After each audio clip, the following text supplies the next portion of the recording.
दोस्तों आओ झूमे गाए में आपका स्वागत है। जैसे आप जानते ही हैं कि हमारी हमेशा से ये कोशिश रहती है कि अपने व्यूअर्स और सब्सक्राइबर्स को ऐसी दुनिया में ले जाएं जहाँ पे हम उनको अनवाइंड करा सकें, रिजुनोवेट करा सकें, लेजर, प्लेजर और रिबूटिंग का एक एक्सपीरियंस दे सकें। तो दोस्तों इसी सिलसिले में हम पहुंचे ऐसी जगह जहां पे हमारी उर्दू मोहब्बत की एक प्रस्तुति थी जिसका सब्जेक्ट था गुलों में रंग भरे। तो ये एक म्यूज़िक, पोएट्री, डांस का एक कार्यक्रम था जिसमें उर्दू के लेजेंड अमीर खुसरो, गालिब, मीर ज़की मीर और फैज़ की जो है इंटरेस्टिंग शायरियाँ और उनके जो है गीत। तो दोस्तों इस प्रस्तुति के दौरान ये जो आर्टिस्ट हैं सारे हमें एक ऐसी दुनिया में ले गए जहाँ पे आपको ऐसा लगेगा जैसे आप अमीर खुसरो, गालिब, मीर, फैज़ अहमद फैज़ के दौर से गुज़र रहे हों और जब उर्दू अपनी चरम सीमा पे थी उस ज़माने का एक अच्छा खासा वाक़या इन्होंने हमें समझाया। तो दोस्तों आप में से कई लोग जो उर्दू नहीं जानते उन्होंने उर्दू शायरी में रुचि दिखाई है, तो मैं आपको इसके फीचर्स के बारे में एक संक्षिप्त रूप में बताता हूँ। दोस्तों उर्दू शायर अपने छंदों को सीधे तरीके से नहीं बल्कि घुमा फिरा कर लिखते हैं अक्सर, और संकेत और इशारों से परोक्ष रूप से अपने अर्थ बताते हैं। परिणाम ये होता है कि एक ही श्लोक के दो या अनेक अर्थ हो सकते हैं। कभी कभी इसका ऐसा अर्थ भी हो सकता है जिस पर कवि ने कभी विचार नहीं किया हो, लेकिन पाठक अपने रचनात्मक कल्पना का उपयोग करके इसका आविष्कार करता है। दोस्तों महानतम उर्दू शायर गालिब का मानना था कि शायरी की भाषा आम आदमी की बोलचाल की भाषा जैसी नहीं होनी चाहिए। गालिब को अभिव्यक्त में सामान्यता का भय था और वो अक्सर उनकी शायरी को अस्पष्ट बना देता था। तो दोस्तों इसी बीच फैज़ अहमद फैज़ की गुलों में रंग भरे की प्रस्तुति बहुत खूबसूरत।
तो दोस्तों यहाँ पे इन्होंने फैज़ अहमद फैज़ से शुरुआत की।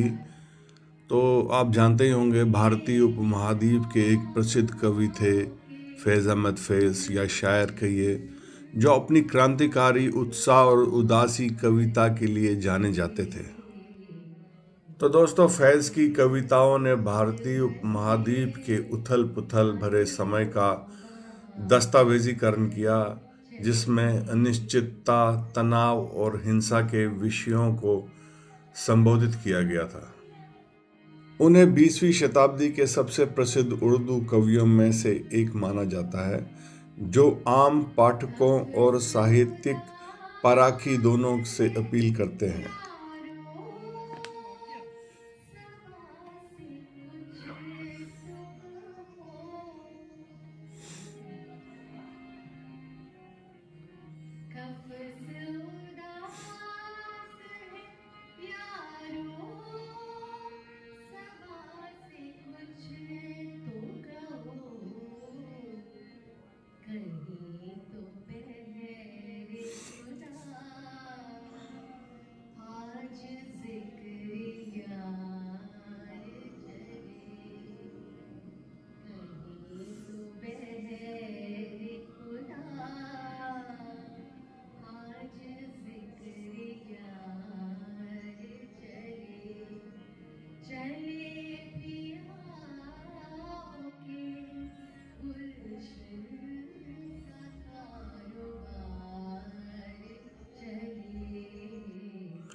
दोस्तों, फैज़ साहब की कविता अपनी शक्तिशाली कल्पना, भावनात्मक गहराई और सामाजिक चेतना के लिए जानी जाती है।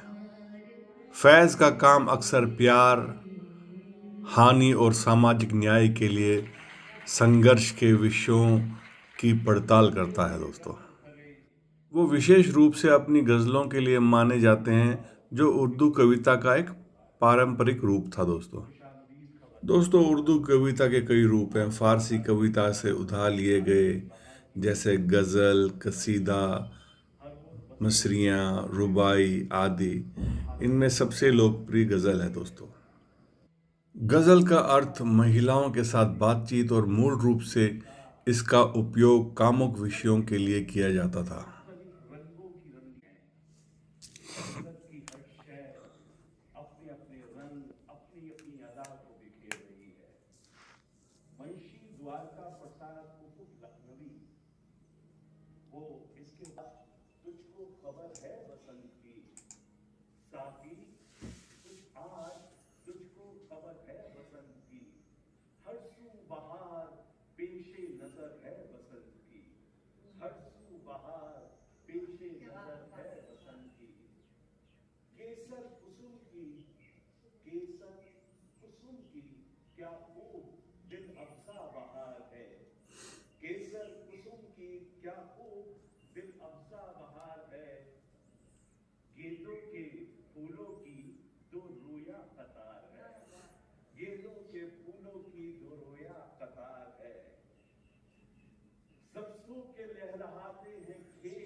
तो दोस्तों, जैसे गज़लों का उपयोग कामुक विषयों के लिए किया जाता था, हालांकि बाद में कामुक अर्थ केवल बाहरी सतही अर्थ बन गया, जबकि गहरा आंतरिक अर्थ वास्तविक अर्थ बन गया, जिससे कवि बताना चाहता था।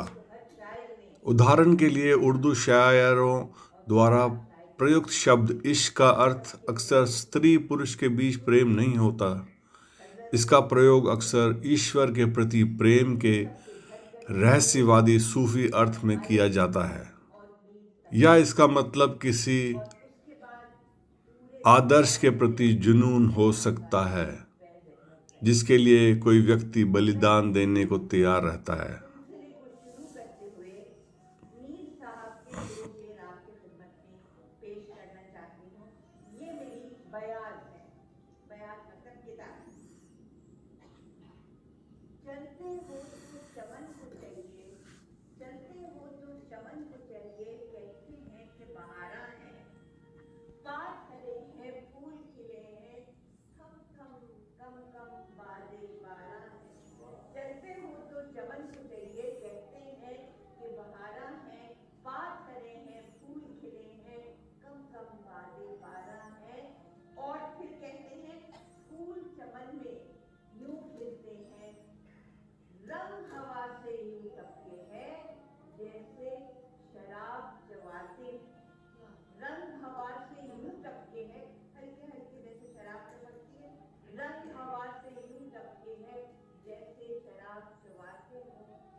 तो दोस्तों, इसी बीच रुख करते हैं मिर्ज़ा गालिब की तरफ।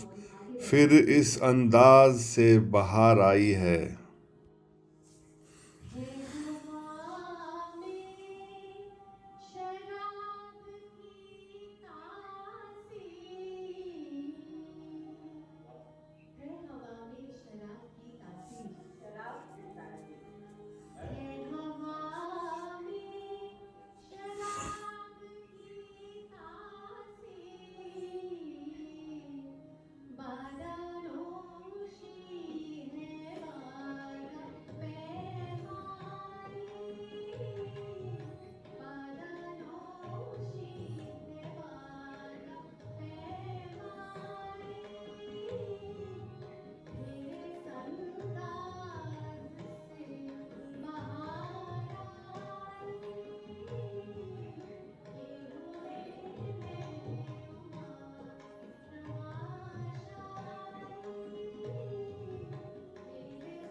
तो दोस्तों, गालिब की शुरुआती कविताएं आध्यात्मिक फारसीकृत थीं और इसलिए उन्हें समझना अक्सर मुश्किल होता था।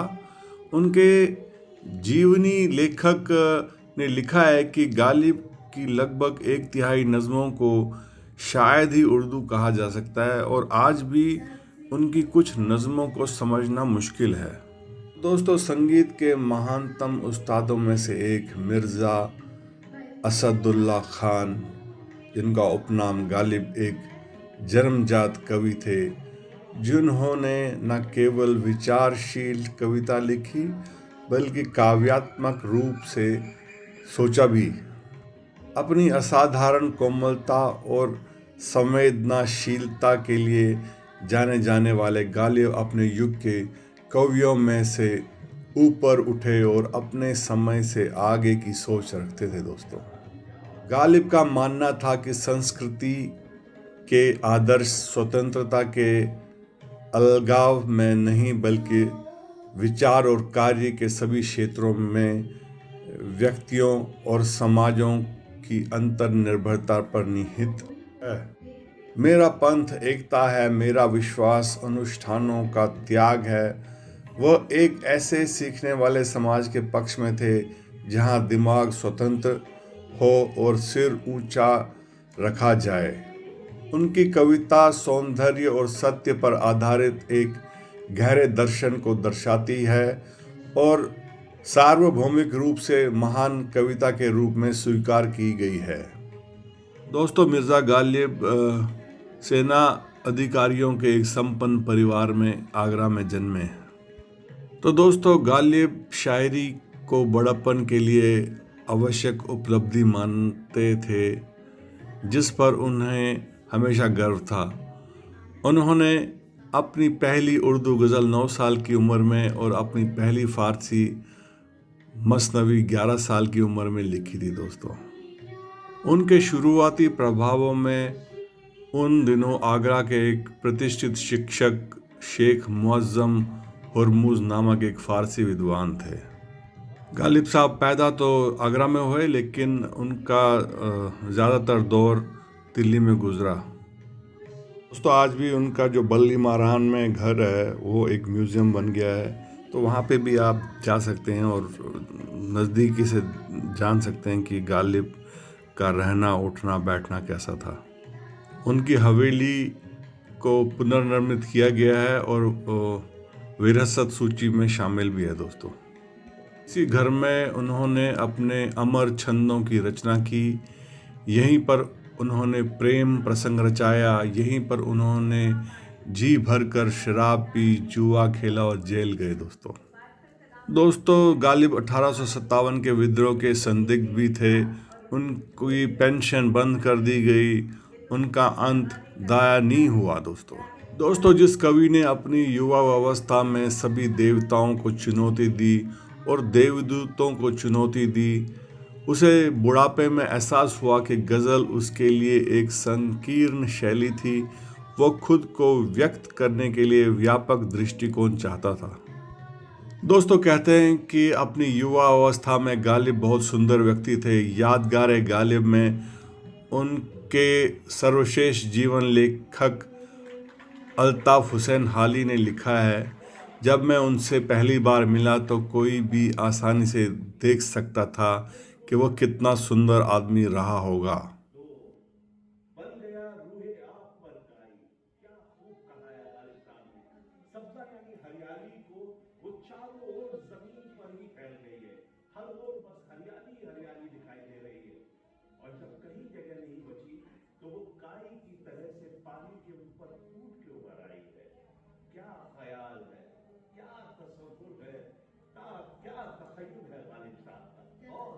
और इसी इसी संदर्भ में जब कड़ाके का जाड़ा हुआ खत्म और हवा की फुल्की टूटी तो दिल्ली वालों को आया खुमार।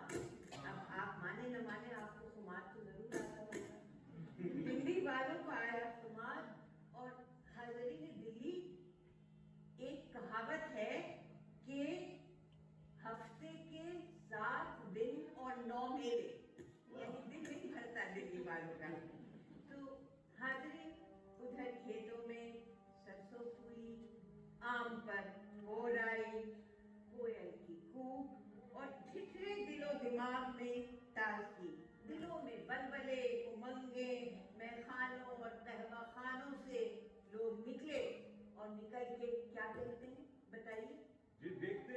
रंगों की मस्ती, रंगों की मस्ती, फूलों की बहार। आज भी दिल्ली में चारों तरफ फूल फूल खिल रहे हैं ना। रंगों की मस्ती, फूलों की बहार, बसंत की पतंगे उड़ने को तैयार, बसंत की पतंगे उड़ने को तैयार। और हाजरीन, बसंत माघ के महीने की 5वीं तारीख है, इसलिए बसंत पंचमी। सरसों, जैसे लोकेश ने बताया, खेतों में सरसों फूली हुई है, जैसे सोना ही सोना बिखरा हुआ है। गांव वाले निकलते हैं, सोने को देखते हैं और आंखों को तर करते हैं, और क्या कहते हैं बताइए? आई बसंत पाल उड़न, आई बसंत पाल उड़न, आई बसंत पाल उड़न। तो पतंगों का उड़ाने की मौज आती है। आसमान रंग बिरंगी, जैसे गुलों में रंग, वैसे रंग बिरंगी पतंगों से आसमान भर जाता है।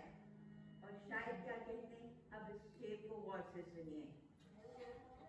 अब भी फिजा का राज है, लेकिन कहीं कहीं, ये तो आसान है, अब भी फिजा का राज है, लेकिन कहीं कहीं गोशे चमन के आज गजल खां हुए तो हैं।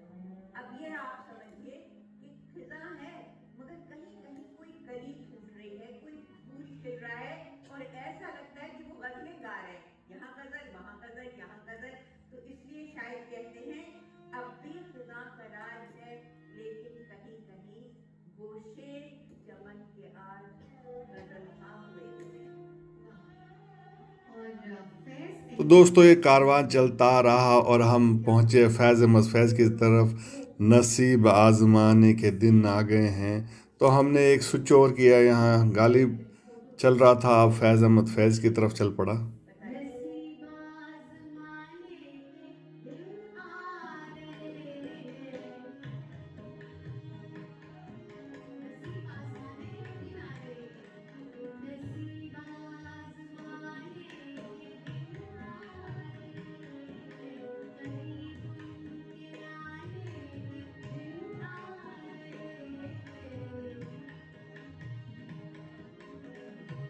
दोस्तों फैज़ की अपार लोकप्रियता और प्रभाव के आंतरिक या वास्तविक कारणों को परिभाषित करना इतना आसान नहीं जितना कि ये झूठ है कि उनकी कविता के अच्छे और सराहनीय गुणों में ही वह उनकी दृष्टि और सीमा, उनकी गीतात्मकता और उत्कृष्टता में निहित है।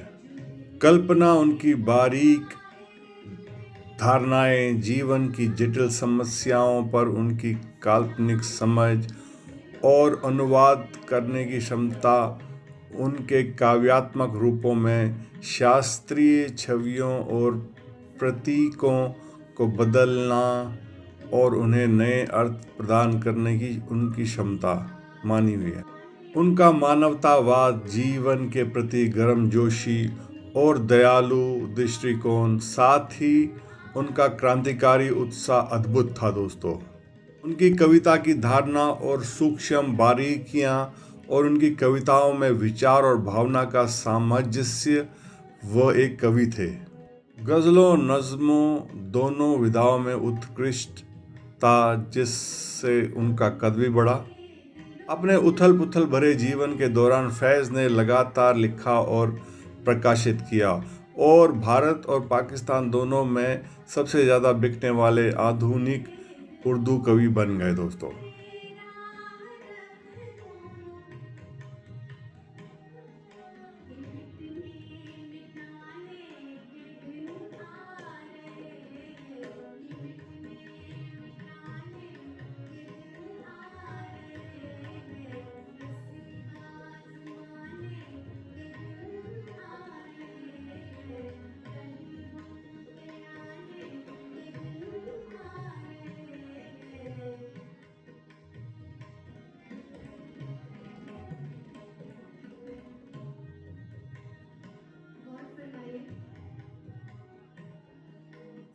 फैज़ साहब का काम काफ़ी सख्त भाषा में लिखा गया है।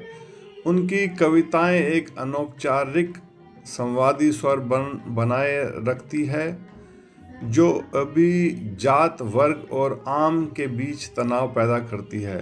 कुछ हद तक 19वीं सदी के प्रसिद्ध उर्दू कवि गालिब की परंपरा में फैज़ को विशेष रूप से गज़ल जैसी पारंपरिक उर्दू रूपों में उनकी कविताओं और राजनीतिक और सामाजिक मुद्दों को शामिल करने के लिए पारंपरिक विषयगत अपेक्षाओं का विस्तार करने की उनकी उल्लेखनीय क्षमता के लिए माना जाता है दोस्तों।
हर गजल में एक शेर होता है जो हासिले गजल होता है। तो इसमें जो शेर मुझे लगता है आजकल के हालात से कि जो शेर है, अभी से दिलो जान सरे राह रख दो, अपना दिल और जान रख दो सरे राह, अभी से दिलो जान सरे राह रख दो कि मिटने मिटाने के दिन आ रहे हैं।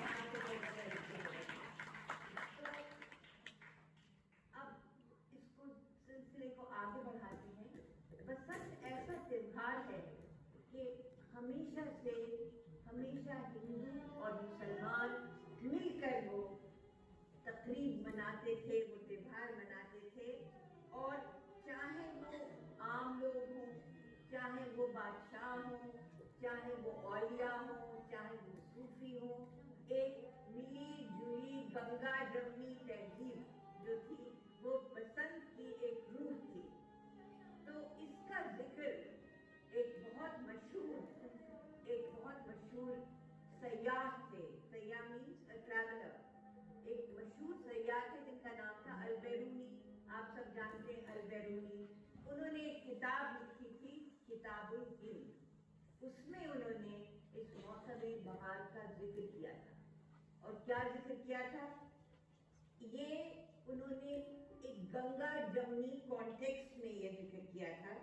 और उनका एक एग्जाम्पल दिया था कि खवातीन उसमें, हजरात भी, मगर खवातीन कैसे उसमें उम्दा सिंगार करती थी और उम्दा पोशाक पहनती थी और मालूम से कहती थी कि जो नए नए फूल खिले हैं वो लाके और गहने बनाओ और मुझे वो गहने मेरे सामने पेश करो। और इंतजार करती थी महबूब अपनी महबूबा से मिलने का और महबूबा अपने महबूब से मिलने का। व्हाट्स न्यू, आज भी यही होता है। तो इसी सिलसिले में एक आपके सामने एक कलाम पेश है और वो है नज़ीर अकबर आबादी का कलाम। आप जानते हैं कि नज़ीर अकबर आबादी उर्दू में लिखते थे, हिंदी में लिखते थे, हिंदी में लिखते थे, भाषा में लिखते थे। He was a symbol of this तहजीब। तो नज़ीर अकबर आबादी का कलाम जी गौर कीजिएगा। मिलकर सनम से अपने हंगामे दिल खुशाई, मिलकर सनम से अपने हंगामे दिल खुशाई, हंसकर कहा ये हमने ऐ जा बसंत आई, हंसकर कहा ये हमने ऐ जा बसंत आई।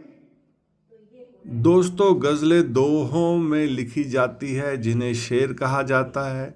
शेर की प्रत्येक पंक्ति को मिसरा कहा जाता है।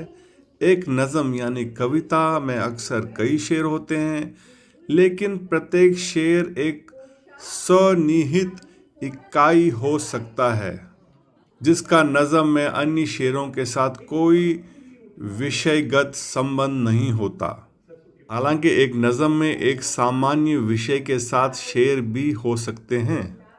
जहाँ शेर स्वयं निहित इकाइयाँ हैं, वहाँ अक्सर संक्षेपण का चमत्कार होता है। दो पंक्तियों में महान विचारों या भावनाओं को सशक्त तरीके से व्यक्त किया जाता है।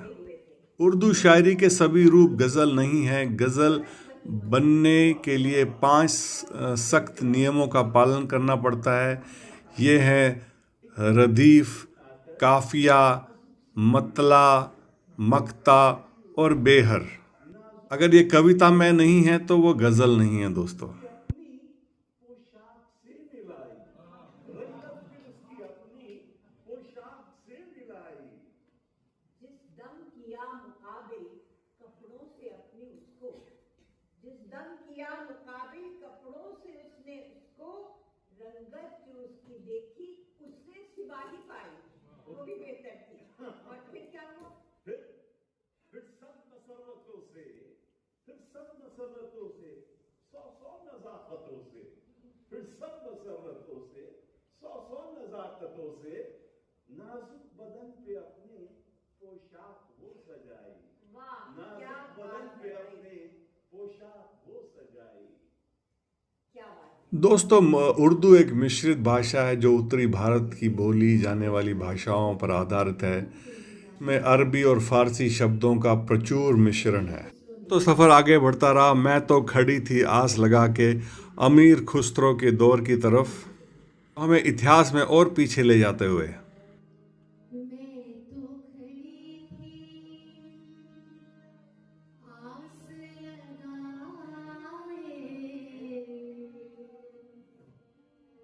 मैं तो खड़ी थी आस लगाए, मैं तो खड़ी थी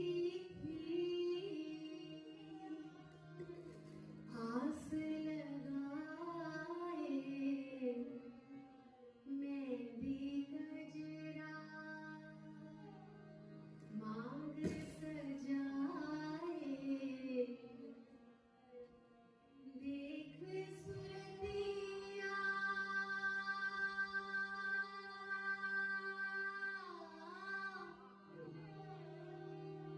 अपने पिया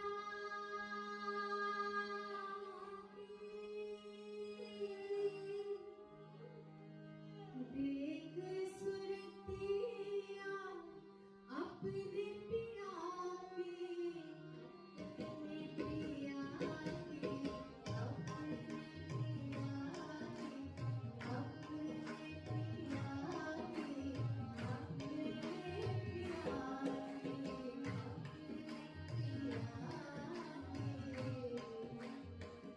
हार गई मैं तो तन मन को, हार गई मैं तो तन मन को, तेरी सजे मोरे तेरा घर आए, तेरी सजे मोरे तेरा घर आए,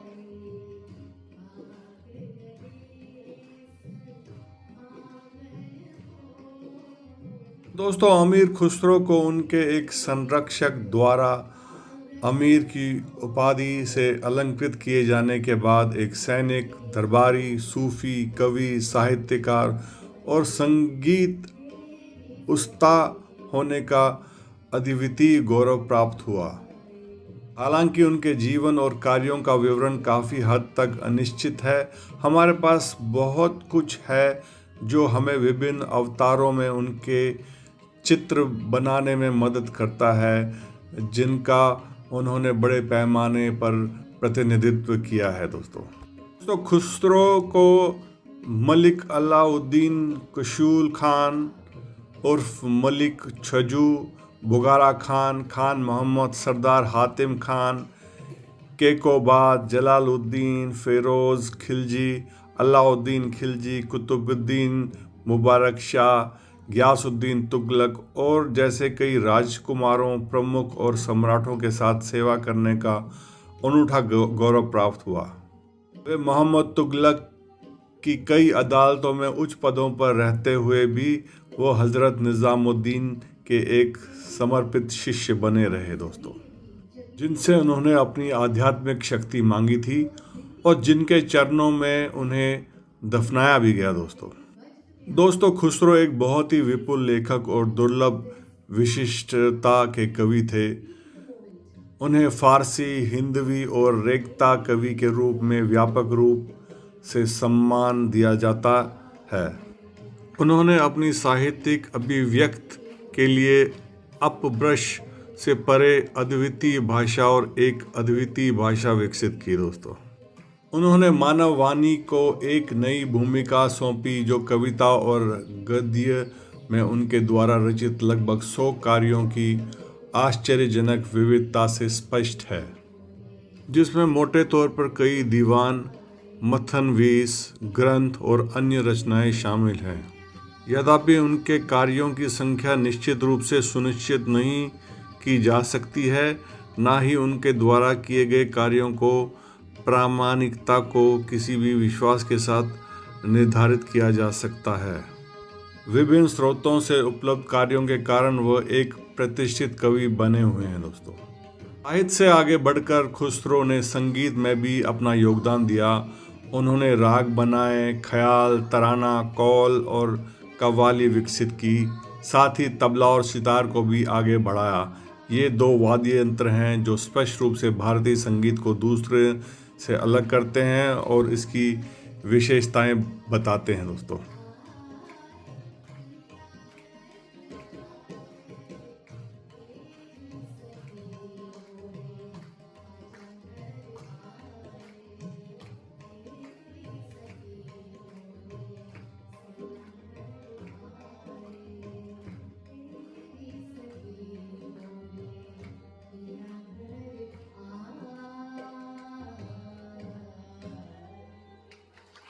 खुसरो साहित्य और कला के विभिन्न रूपों और शैलियों को ऐसा डोमेन के रूप में परिभाषित करने के लिए बेहद उल्लेखनीय है, जहां उदात्त और जनसाधारण एक साथ मिल सकते हैं और एक दूसरे के पूरक हो सकते हैं।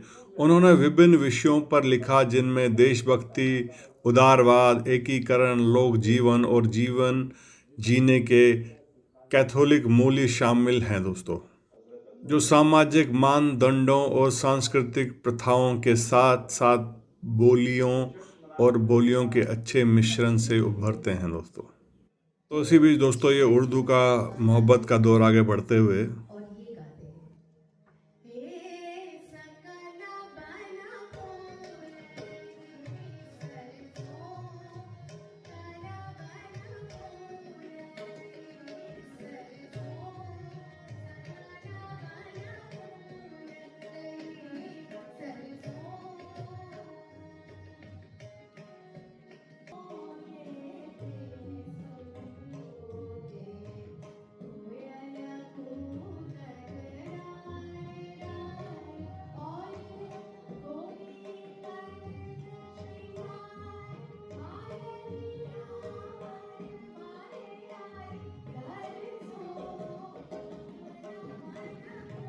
तो दोस्तों अमीर खुसरो ने भारत के विभिन्न समुदायों और धर्मों को एक साथ लाने में महत्वपूर्ण भूमिका निभाई और ज़रूरतमंदों की दुर्दशा को उजागर करके जनता के बीच कविता में रुचि पैदा की और उन लोगों को आवाज़ दी जिनके अधिकार महत्वपूर्ण हैं। वह अपनी कविता के माध्यम से अपने समय के शासकों से कहा करते थे, यदि आप चाहते हैं कि आपकी शक्ति मजबूत हो तो ये लोगों के प्रति अच्छे रवैये पर आधारित होना चाहिए। के प्रति अपने व्यवहार में दयालु रहें, अपने विचारों को सक्रिय रखें और तलवारें सोती रहें। कव्वाली, गज़ल और रुबाइयों से युक्त उनकी मधुर कविता के कारण उन्हें प्रसिद्ध फारसी कवि शेख सादी द्वारा तोताए हिंद भारत का उपनाम भी दिया। तो अमीर खुसरो ने हमें न केवल सूफियाना कलाम दिया, बल्कि सितार और तबला, 2 मुख्य धारा के भारतीय संगीत वाद्यों वाद्य तंत्रों को आगे बढ़ाकर सुर और ताल भी विकसित किए। जब हम हर क्षेत्र में अमीर खुसरो की सार्वभौमिक दिमाग को पढ़ते हैं तो भगवान की मनुष्यों की पहली रचना के एक प्रसिद्ध प्रकरण को याद करते हैं दोस्तों।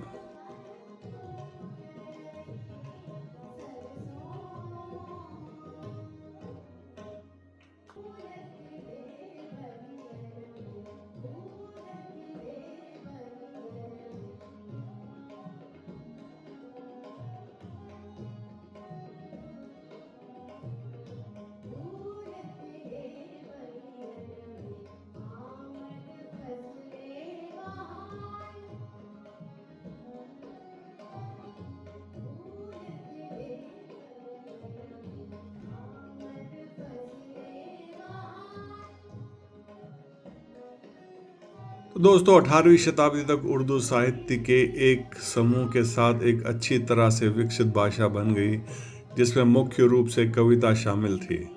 दोस्तों उर्दू शायरी के कई रूप हैं। उदाहरण के लिए मसनवी मध्ययुगी यूरोप के 2 रोमन डे ला रोज की तरह एक लंबी कथात्मक रोमांटिक कविता है दोस्तों मसरियाँ एक शोक गीत कविता है जो एक महत्वपूर्ण व्यक्ति की मृत्यु पर शोक व्यक्त करती है, जबकि दूसरी ओर कसीदा एक राजा या संरक्षक की प्रशंसा में एक स्तुति गीत है, जो आमतौर पर अत्यधिक अतिरंजित शैली और उच्चारण में लिखा जाता है।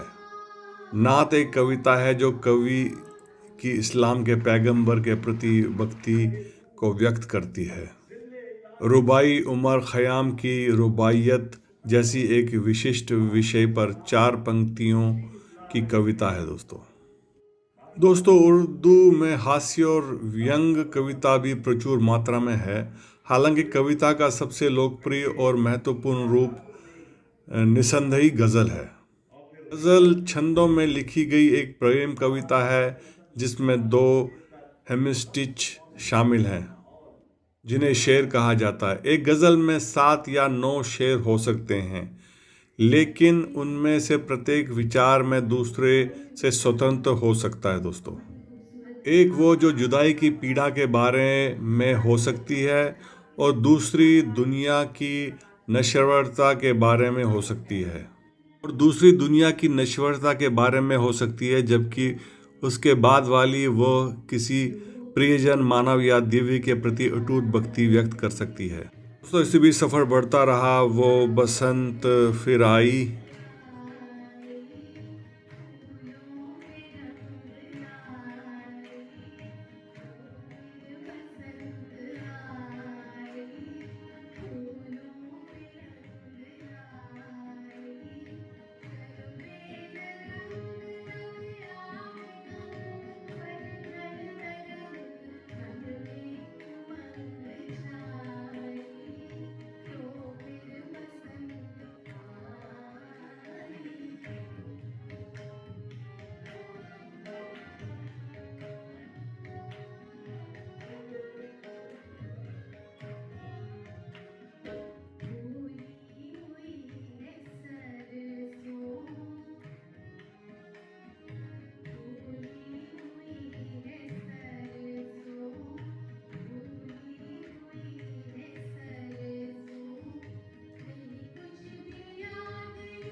दोस्तों गज़ल कवि के विचारों और भावनाओं को व्यक्त करने वाले छंदों का एक संग्रह है जो तुकबंदी वाले अंतिम शब्दों से जुड़े होते हैं।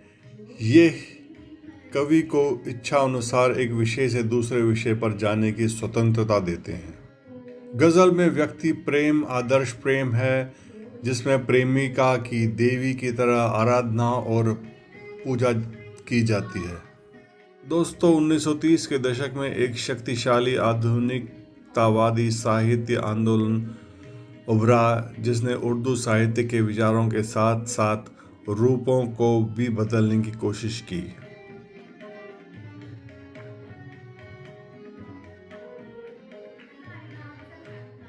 इस काल में उपन्यास और लघु कथाएं बहुत लोकप्रिय हुई। नए कवियों ने प्रतिबंधित पारंपरिक विधाओं से अलग होने के लिए रिक्त छंदों और मुक्त छंदों में लिखना शुरू किया।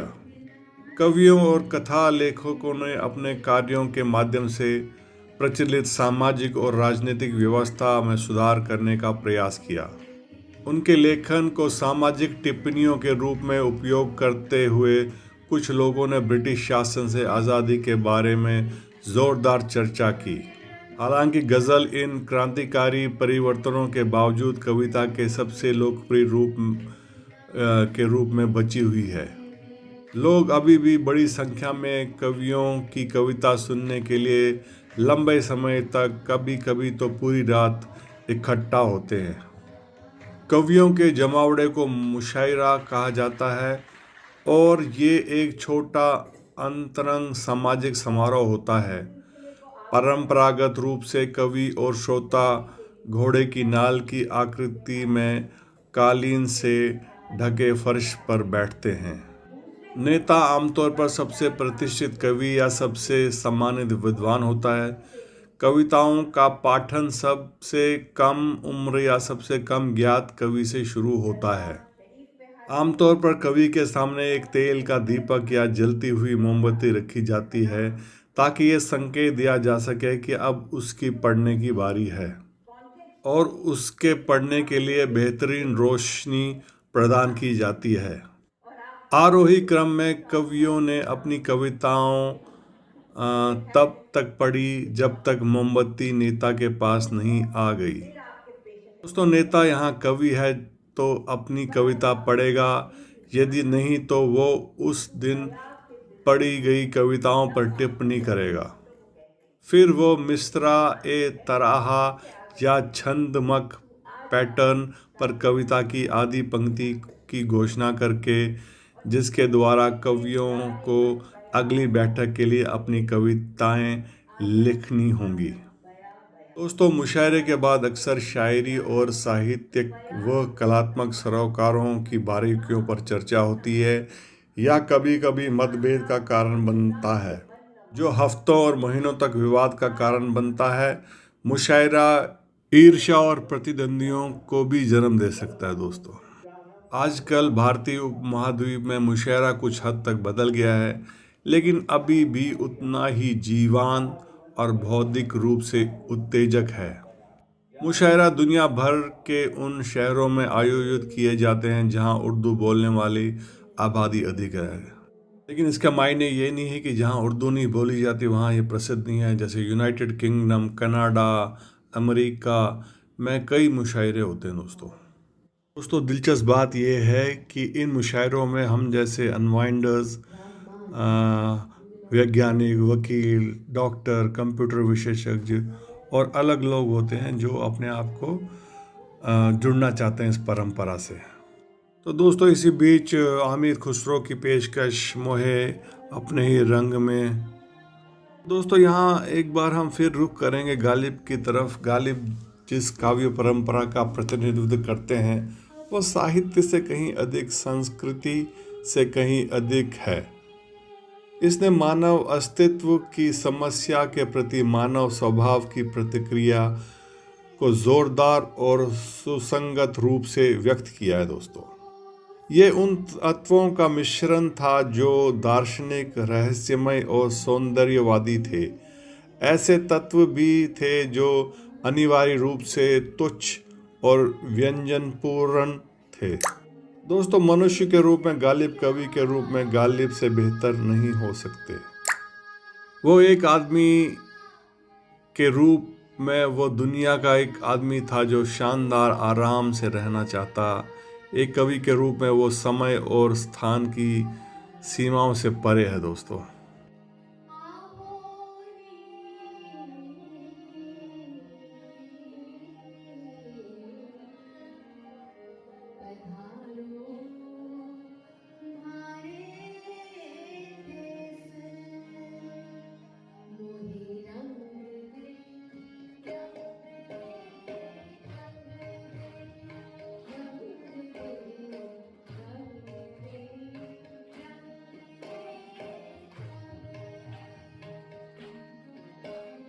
दोस्तों इसी के साथ अपना सफ़र बढ़ाते हुए अब हम चलते हैं मीर मोहम्मद तकी मीर, एक प्रमुख उर्दू कवि की तरफ, जिनके पास 13,000 से अधिक दोहे वाली कविताओं का विशाल भंडार है। दोस्तों मुख्य रूप से एक गज़ल कवि कविता की अन्य उपशैलियों जैसे मसनवी,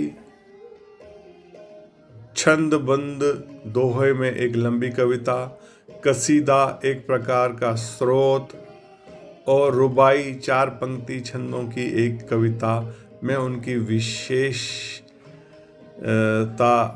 भी उल्लेखनीय है। दोस्तों मीर की कुलियत एकत्रित कृतियां उनकी मृत्यु के 1 साल बाद 1811 में फोर्ट विलियम कॉलेज द्वारा प्रकाशित की गई थी। दोस्तों इसी बीच अब के खेलूंगी होली डट के।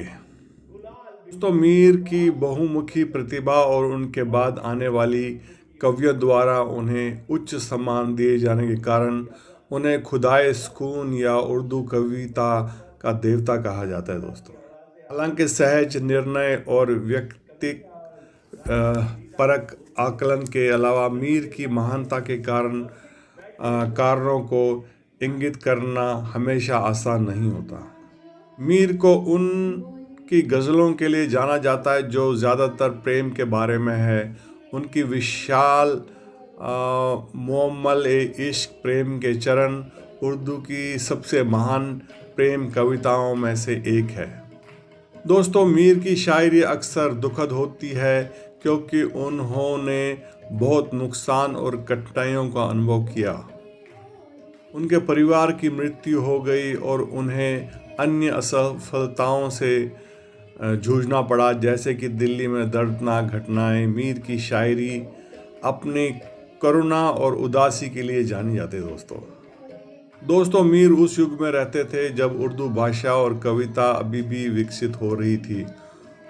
उन्होंने पारंपरिक भारतीय शैली और नए फारसी प्रभावों को संतुलित करने के लिए अपनी प्राकृतिक प्रतिभा का उपयोग किया। उन्होंने रेख्ता या हिंदवी नामक एक नई भाषा बनाई जो सरल, स्वाभाविक और सुचारुपूर्ण थी। इरशाद किया और मोह लिया क्या जोबन पाया होली में। बाजार गली और कूचों में कुछ शोर मचाया होली में। बाजार गली और कूचों में कुछ शोर मचाया होली में। होली है।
दोस्तों मीर की जो है कार्य ने उनके बाद आने वाले कई कवियों को प्रभावित किया। मीर को कविता लिखने की प्रेरणा अमरोहा के एक सैयद से मिली, जिन्होंने उन्हें उर्दू में लिखने के लिए प्रोत्साहित किया। उर्दू उस समय हिंदुस्तान की सबसे अधिक इस्तेमाल की जाने वाली भाषा थी और मीर ने एक अच्छा उर्दू शायर बनने के लिए कड़ी मेहनत की। उनकी कविता प्रसिद्ध हुई और सभी उम्र के लोगों ने इसका आनंद भी लिया दोस्तों। तो इसी बीच दोस्तों, रंग सारी गुलाबी चुनरिया। दोस्तों, मीर अधिकतर फारसी शैली में लिखने से बचते थे, जो उनके समय में प्रचलित थी। उन्होंने उस भाषा को प्राथमिकता दी जो आगरा, दिल्ली और लखनऊ में लोग बोलते थे। लेकिन भाषा की उस स्पष्ट सरलता के भीतर उन्होंने अपने विचार रूपों की जटिलता को शामिल कर लिया। एक बार फिर आलोचक इस अंतर को पढ़ने में विफल रहे। तो रहा सवाल उर्दू पढ़ने के क्या फ़ायदे हैं। तो वैज्ञानिकों का मानना है कि इसके अध्ययन के अनुसार उर्दू पढ़ने से मस्तिष्क का अगला भाग सक्रिय होता है, जो आपके निर्णय लेने की क्षमता को बेहतर बनाने में मदद करता है और ये आपके विश्लेषणात्मक कौशल को तेज करता है। ये ध्वनि प्रणाली और ग्राफिक संरचना के कारण है जो उर्दू भाषा के लिए विशिष्ट है दोस्तों। तो रहा सवाल दोस्तों, उर्दू शायरी क्यों महत्वपूर्ण है। दोस्तों, भावनात्मक अभिव्यक्ति के माध्यम के रूप में अपनी भूमिका से परे उर्दू साहित्यिक सामाजिक टिप्पणी के लिए एक शक्तिशाली उपकरण के रूप में कार्य करता है। लेखक और कवि अक्सर सामाजिक मुद्दों, अन्यायों और व्यापक मानवीय स्थिति पर विचार करने और आलोचना करने के लिए अपनी साहित्यिक कला का उपयोग करते हैं दोस्तों, रहा सवाल काव्य का उद्देश्य व महत्व क्या है। दोस्तों, दूसरों के विचारों को एक खिड़की प्रदान करके कविता में सहानुभूति बढ़ाने और मानवीय अनुभव का एक नया परिप्रेक्ष्य प्रदान करने की शक्ति है दोस्तों। दूसरी ओर कविता लिखना बच्चों को खुद को अभिव्यक्त करने और एक अद्वितीय कला के माध्यम से अपनी कल्पना को प्रसारित करने के लिए प्रोत्साहित करता है दोस्तों, रहा सवाल कविता किस प्रकार लाभदायक है। दोस्तों, शब्दों, रूपक और मीटर का इसका शक्तिशाली संयोजन हमें खुद को बेहतर ढंग से व्यक्त करने और दुनिया और उसमें हमारे स्थान को समझने में मदद करता है दोस्तों। विभिन्न शोध अध्ययनों से इस बात के प्रमाण मिले हैं कि कविता लिखना या पढ़ना बीमारी और प्रतिकूल परिस्थितियों से जूझे रहे रोगियों और उनकी देखभाल करने वाले दोनों के लिए उपचारात्मक हो सकता है दोस्तों, अक्सर ये सवाल आता है कि कविता इतनी शक्तिशाली क्यों है। दोस्तों, कविता सवाल पूछने, अस्थिर करने और हमें चीज़ों का एक अलग तरीके से देखने, सोचने के तरीकों की विविधताओं को शामिल करने में बहुत अच्छी है दोस्तों। कविता इसी के लिए है, इसलिए ये विविध आवाज़ों के लिए बोलने और अन्य लोगों के लिए उन आवाज़ों को सुनने का एक बहुत ही शक्तिशाली माध्यम है दोस्तों, आपके मन में सवाल उठता होगा, कविता जीवन में उपयोगी है कि नहीं। दोस्तों, तनाव, आघात और शोक के दौरान कविता आराम प्रदान कर सकती है और मूड को बेहतर बना सकती है। शब्दों, रूपक और मीटर का इसका शक्तिशाली संयोजन हमें खुद को बेहतर ढंग से व्यक्त करने और दुनिया और उसमें हमारे स्थान को समझने में मदद करता है दोस्तों, इस कार्यक्रम के देखने के बाद आपको ये ज़रूर लगेगा कि एक कवि में क्या प्रतिभा होनी चाहिए, क्योंकि हो सकता है आप भी एक कवि बनना चाहते हो दोस्तों। इसमें सबसे इम्पोर्टेंट चीज़ है वो है भाषा की चंचलता। एक कवि में भाषा के प्रति स्वाभाविक लगाव हो सकता है, शब्दों और उनके अर्थ के विभिन्न रंगों के प्रति प्रेम हो सकता है। वह अक्सर भाषा के साथ खेलते हैं। एक अनोखी और यादगार काव्यात्मक आवाज़ बनने के लिए शब्दों का चयन, लय, छंद और ध्वनि पैटर्न के साथ प्रयोग करते हैं दोस्तों। होली की धूम मची ऐसो अनोखो चतुर खिलाड़ी, कौन है वो चतुर खिलाड़ी? ऐसो अनोखो चतुर खिलाड़ी, रंग दीनो सारो संसार। ऐसो अनोखो चतुर खिलाड़ी, रंग दीनो सारो संसार। होली होए रही है अहमद जियो के द्वार। फिर शायर अपना नाम तखल्लुस जो इस्तेमाल करते हैं उसको भी खूबसूरती देखिए। नियाज प्यारा भर भर छिड़के, वाह आप कहिए लोकेश। जी, नियाज प्यारा भर भर छिड़के, नियाज प्यारा भर भर छिड़के, एक ही रंग सहज पिचकार। एक ही रंग, उसका एक ही नूर है, एक ही रंग है, सहज पिचकार, बेशुमार पिचकारियों, बेशुमार रंगों से फूट के निकल के आ रहा वो है। नियाज, वो नियाज, वो नियाज प्यारा। अनोखो खिलाड़ी, ऐसो अनोखो चतुर खिलाड़ी, रंग दीनो सारो संसार। और नियाज प्यारा भर भर छिड़के, एक ही रंग सहज पिचकार, होली होए रही है अहमद जियो के द्वार। होली होए रही है अहमद जियो के तो रहा दोस्तों सवाल, काव्यात्मक आवाज़ क्या है। दोस्तों, काव्यात्मक आवाज़ का उपयोग कवि और पाठक के बीच संबंध बनाने के लिए किया जाता है, जिसमें पाठक को कविता के संदेश और वक्ता के विचारों को समझने में मदद मिलती है। काव्यात्मक आवाज़ के विभिन्न तत्व हैं: व्याकरण और वाक्य रचना, रूप, साहित्यिक उपकरण और विषय वस्तु। तो दोस्तों रहा सवाल पोइट्री में मूड का। दोस्तों, कविता में मूड कवि द्वारा अपने श्रोताओं में कुछ भावनाएं जगाने के लिए बनाया गया माहौल है, जिसे कवि कविता के भावनात्मक परिदृश्य के रूप में वर्णित किया जाता है।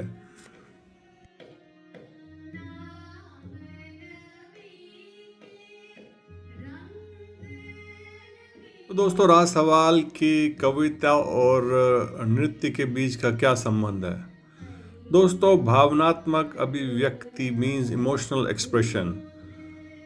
कविता और समकालीन नृत्य दोनों में भावनाओं को जगाने और संप्रेषित करने की क्षमता होती है।